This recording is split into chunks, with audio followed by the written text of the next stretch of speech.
नहीं सोचा। देखो ये तो 2-3 देवियाँ कह रही हैं हमने सोचा। अभी इन्होंने क्या सोचा, पूछा जाए कि कौन कौन मिलाता है भगवान से। कहते हैं गुरु जी। तो ये जो कथावाचक होते हैं ना, जो गुरुजन होते हैं, ये भगवान से मिलाने के एक मध्यस्थ बनते हैं महाराज, गवाह बनते हैं। जितने भी कथा संत वही जो प्रभु मिलावे, संत वही जो भगवान से संपर्क करा दे, संत जिवावे, भंडारा करा दे, वृंदावन घुमा दे, हरिद्वार घुमा दे। गुरुदेव को कथावाचक का एक ही मतलब होता है कि भगवान से मिला दे, भगवान की तरफ उसका मोड़ना है। जो मंत्र होता है ना, उस मंत्र के माध्यम से भगवान। पत्नी वो बढ़िया नहीं होती जो भोजन बढ़िया बनाती हो, बोले पत्नी बहुत अच्छी, वो बढ़िया नहीं होती। पत्नी वो भी बढ़िया नहीं होती जो सुंदर बहुत हो, वो भी बढ़िया नहीं होती। पत्नी वही बढ़िया, और पत्नी वो भी बढ़िया नहीं होती जो बहुत मीठा बोलती हो, वो भी बढ़िया नहीं होती। तुम्हारा कौन सी बढ़िया होती है? पत्नी वो बढ़िया होती है जो पति को भगवान के मार्ग पे चला दे, भगवान की भक्ति पे चला दे, भगवान के सानिध्य पे जोड़ने का जो काम करे, वो पत्नी बढ़िया होती है। तीर्थों से जोड़ना, भगवान की सेवा में जोड़ना, वो धर्म पत्नी वास्तव में वही है।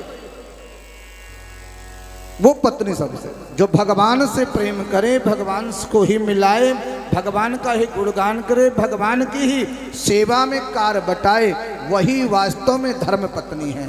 चाहे पैसे से हो, चाहे धन से हो, चाहे किसी भी भाव से हो, भगवान सेवा का। तो भगवान की सेवा से जो जोड़े वो धर्म पत्नी। आज राजा परीक्षित ने भगवान से प्रश्न किया कि प्रभु मरण जीवा व्यक्ति की मुक्ति का उपाय क्या है? तो याद रखना प्यारे कि मरना तो सबको पड़ेगा, मरना सबको है। अपने जीवन को मुक्ति को बनाने के लिए भगवान से अभ्यास कीजिए, भगवान का चिंतन कीजिए, भगवान का स्मरण कीजिए, गृहस्थ जीवन में रहिए।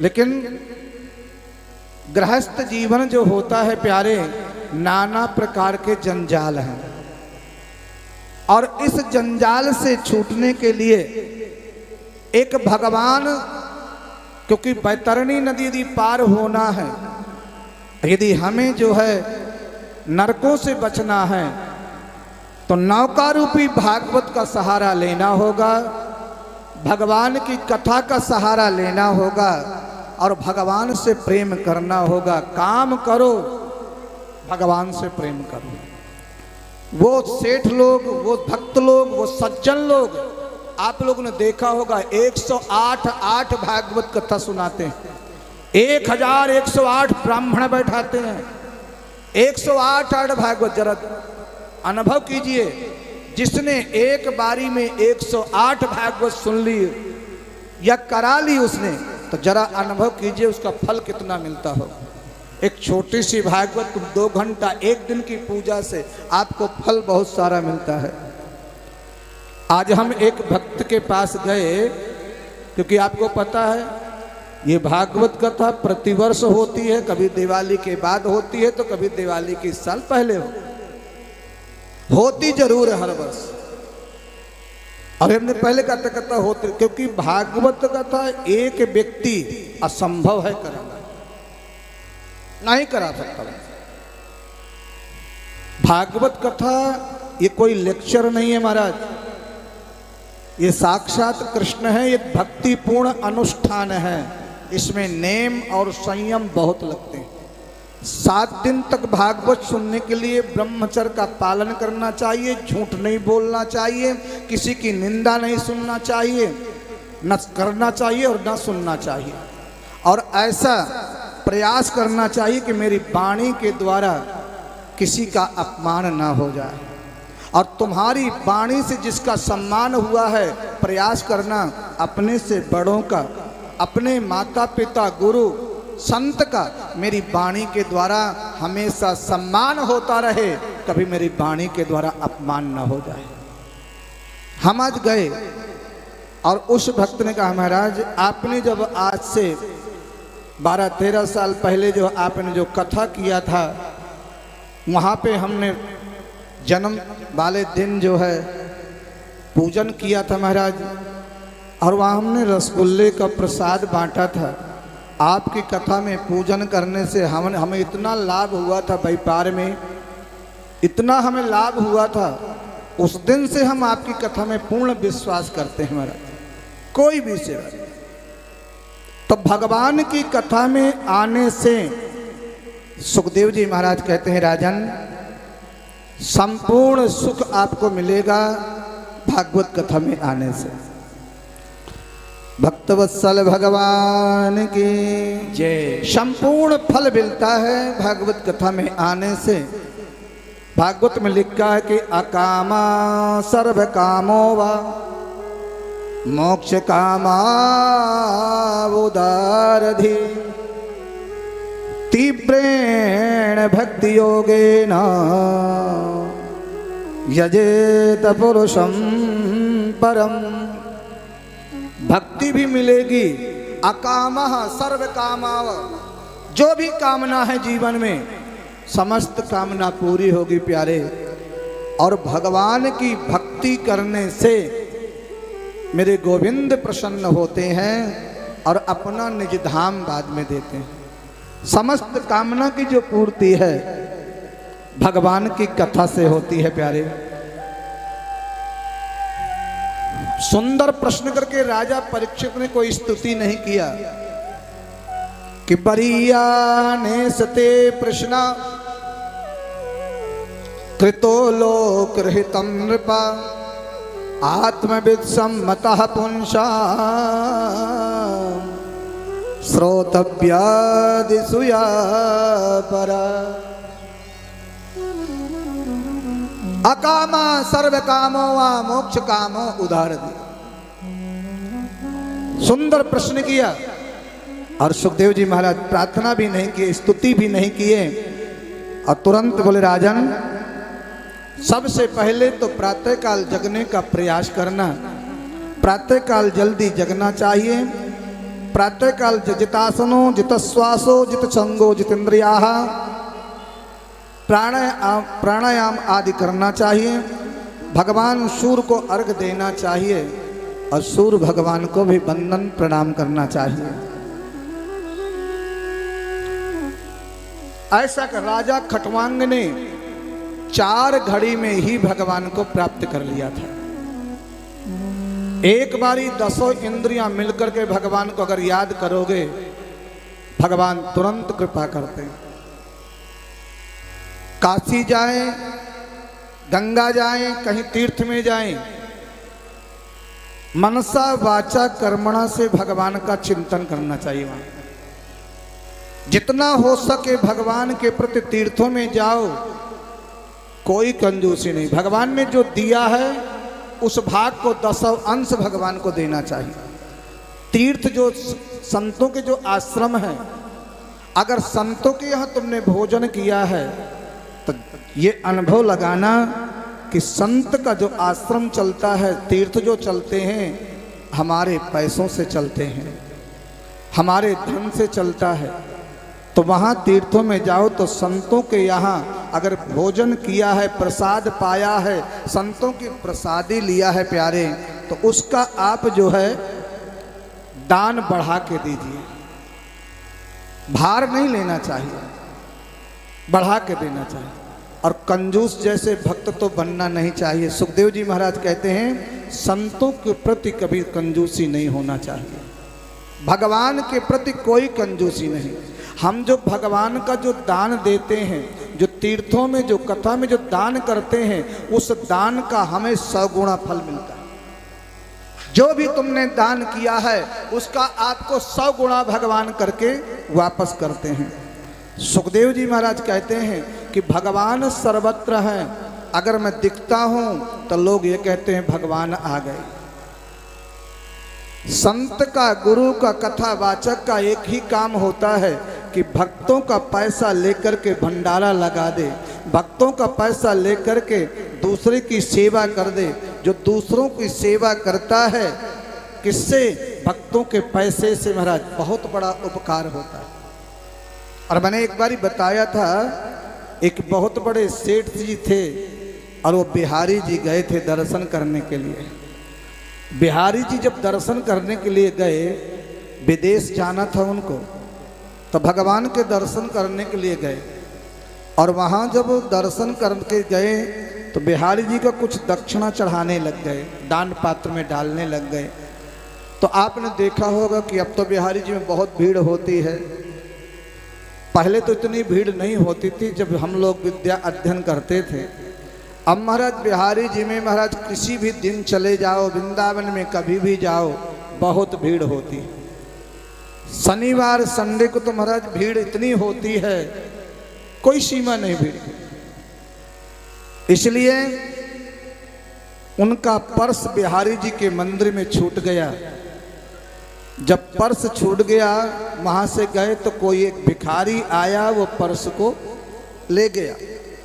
तात्पर्य क्या था कि भगवान से प्रेम करने वाला एक अविचल भक्त था जो भगवान से बहुत प्रेम करता था। प्रतिदिन जाता था बिहारी जी के पास और बिहारी जी से प्रार्थना करता था, बिहारी जी, भगवान आप हमेशा खड़े रहते हैं, आपके पैर नहीं दुखते, आपको थकान नहीं होती है, आप कभी बाहर जाते भी नहीं हैं, दुनिया को आप देखते भी नहीं हो। गोविंद, कभी हमारे घर आया करो, कभी भक्तों के घर भी जाया करो। भगवान बोले, भैया यहाँ मैं जो खड़ा हूँ तो सबको देखता हूँ, सोच करके विचार के उसको देता भी हूँ और उसको आशीर्वाद भी देखता भी हूँ। बोले, प्रभु आप थोड़ी दिन के लिए बाहर जाइए, घूम के आइए। भक्त जिद्द करने लग गया, भक्त जिद्द करने लग गया। आपने देखा था जयपुर की जब रानी साहिबा बिहारी जी के पास आई ना, अब जब बिहारी जी के पास आई तो इतना प्रेम करती थी वो, इतना प्रेम, बड़े भाव से आई बिहारी जी के शरण में और उन्होंने दर्शन किया और नेत्रों का ही मिलना हुआ। महाराज, इन नेत्रों का जैसे मिलना हुआ, नेत्रों से उनका प्रेम हो गया, क्योंकि इतना बिहारी जी से वो प्रेम करती थी। बिहारी जी पीछे पीछे हो लिए, उनके पीछे अपने पति से कहा, स्वामी वो जो बिहारी जी थे ना, ठाकुर जी, वो हमारे साथ आ रहे हैं। आगे देखा तो वास्तव में डोली में भगवान बैठे हुए और वहां चले गए भगवान उनके साथ। इन्हीं नेत्रों से हमारे महाराज पाप भी आते हैं, इन्हीं नेत्रों से माँ को देखते हैं, इन्हीं नेत्रों से बहन को देखते हैं और इन्हीं नेत्रों से महाराज बेटी को देखते हैं और इन्हीं नेत्रों से धर्म पत्नी को भी देखते हैं। बस देखने का नजरिया अलग होता है। हम पाप करते हैं महाराज, आज के जमाने में महाराज इतने ज्यादा पाप हो रहे हैं, इतने ज्यादा पाप, क्योंकि भगवान की कथा में हम नहीं जाते। भगवान की कथा न गीता पढ़ते, न भागवत पढ़ते, न रामायण पढ़ते, न मंदिर जाते, तो हमारे अंदर गुण कैसे आएंगे? असंभव है गुण आना। भगवान के साथ चले गए। अब ये भक्त क्या किए, खड़े हो गए, भगवान चले गए। एक बनावटी भक्त खड़ा है बिहारी जी बन करके, बिहारी जी की तरह खड़ा हो, गोविंद आप कुछ दिन के लिए बाहर घूम करके आइए, आप देख के आइए संसार में क्या हो रहा है, आप हमेशा प्रभु खड़े रहते हैं। अब वो भक्त खड़ा है, बोले आपकी तरह खड़ा रहूंगा। भिखारी पर्स को ले गया। थोड़ी देर में एक दूसरा व्यक्ति भी दर्शन करने आया और जिसका पर्स गिरा था उसने वहां पे जो है हमारा शोर मचा दिया। पुलिस का बुला लिया, मेरा पर्स यही आया है, दूसरा कोई नहीं आएगा। जिसने पर्स नहीं लिया उसको पकड़ लिया।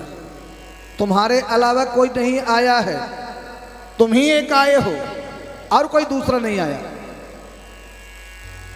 तब जो बनावटी भक्त जो खड़ा हुआ था बिहारी जी बन करके, उसने कहा, उसे बोलना पड़ा, बोले महाराज मैं बताता हूं, मैंने देखा है एक भिखारी पर्स को ले गया है, इसने पर्स को नहीं लिया। भिखारी पकड़ा गया, पर्स मिल गया।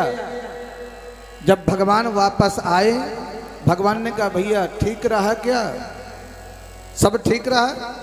बोले प्रभु सब तो ठीक रहा, जैसे कैसे हमने जो है संभाला बात को। एक सेठ आए, उनका पर्स गिर गया, भिखारी ले गया, फिर दूसरे को पकड़ लिया, लेकिन मैंने बताया।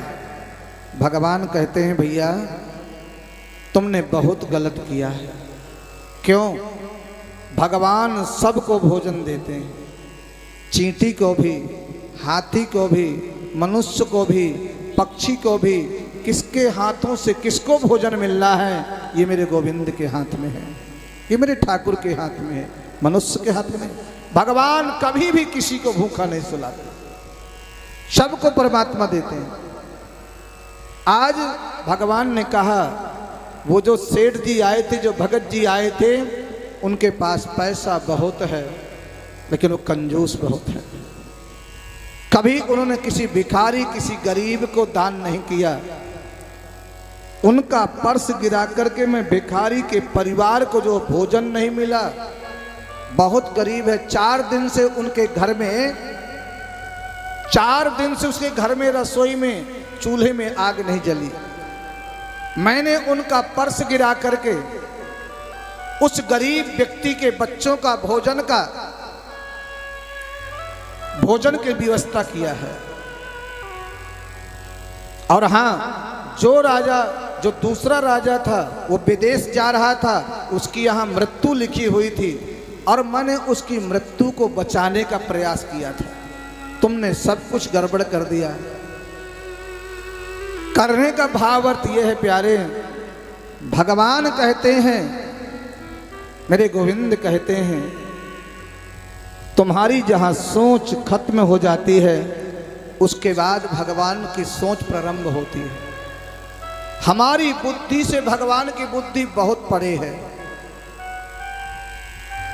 अनेक प्रकार के भगवान हमको बनाया है अपनी सेवा के लिए, संसार की सेवा के लिए। ये नाना प्रकार के जो रूप हैं, ये सब भगवान की ही छवि है, सबके अंदर। ऐसे बस देखने लग जाओ, जो मैं भी एक ही गांव से आया हूं, आप भी एक ही गांव से आए हैं, सब कोई आए एक ही गांव ते, उतरे एक ही घाट, और अपने अपने करनिते है गए 12 बाट। सब कोई आए हैं, सबका जन्म एक है, लेकिन कर्म से सब अपने अपने दो। आपने देखा होगा कर्म जो है, अब एक छोटा सा बच्चा जब जन्म लेता है तो वो तो हमारा शुरू से ही अरबोपति में जन्म लेकर के आता है, और उसी समय में दूसरा बालक भी जन्म लेता है जो झोपड़ी में जन्म लेता है। तो इसमें कर्म का दोष नहीं। भगवान कहते हैं तुम पिछले जन्मों में जो कर्म किया है इस जन्म में मिलेगा। राजन तुम याद रखो, तुम्हें भगवान को प्राप्त करना है, मुक्ति चाहिए, चिंता करने की जरूरत नहीं है। मन को एकाग्र कर लो और बस सामने बैठ जाओ, चिंतन करो। मुक्ति तुमको ढूंढने नहीं जाना पड़ेगा, मुक्ति तुम्हारे पास आएगी, तुम्हारे पास मुक्ति आएगी, तुम्हें कहीं जाना नहीं। चतुश्लोकी भागवत सुनाया सुखदेव जी महाराज, 4 श्लोकों में संपूर्ण भागवत है, और उसी 4 श्लोकों में से वेद व्यास जी ने 18,000 श्लोक बन गए। संपूर्ण भागवत 4 श्लोकों में है, और इन 4 श्लोकों को हम लोगों को सुनना चाहिए। भगवान कहते मैं सर्वत्र हूं, लेकिन मुझे लोग देख नहीं पाते। सब जगह लोग ढूंढते रहते हैं, लेकिन मैं मनुष्य के हृदय में जाकर के बैठ जाता हूँ। इसलिए उस आत्मा की पवित्रता के लिए, आत्मा की इस पवित्रता के लिए हमें जो है भजन करना चाहिए, कीर्तन करना चाहिए। क्यों? शरीर तो नाशवान है, शरीर नाशवान है, अपना कोई नहीं है, याद रखना। भगवान सुखदेव जी कहते हैं कि अहमेव समेवाग्रे नान्यद यद सत्परम पंचादहम यदच्चेत यो वशिष्येत सोऽस्म्यहम् ऋतेर्थम यत् प्रतीयत न प्रतीयेत चात्मनि तद विद्यादात्मनो माया यथा भासो यथा तमः यथा महन्ति भूतानि भूतेषु च स्वचेष्वनो प्रविष्टान्यप्रविष्टानि तथा तेषु न तेष्वहम् ऋते एतावदेव जिज्ञासं तत्त्वजिज्ञासुनात्मनः अन्वया व्यतिरेकाभ्यां यत्या सर्वत्र सर्वदा। 4 श्लोक हैं ये, और इन 4 श्लोकों में संपूर्ण भागवत है, संपूर्ण भागवत।